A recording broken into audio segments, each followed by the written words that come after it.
صراط ماء ثجاجا لنخرج به حبا ونباتا وجنات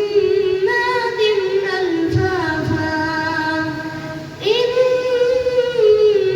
يوم الفصل كان ميقاتا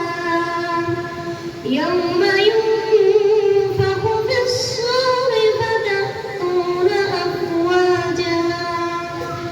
وفتحت السماء فكانت أبوابا وسيرت الجبال فكانت سرابا إن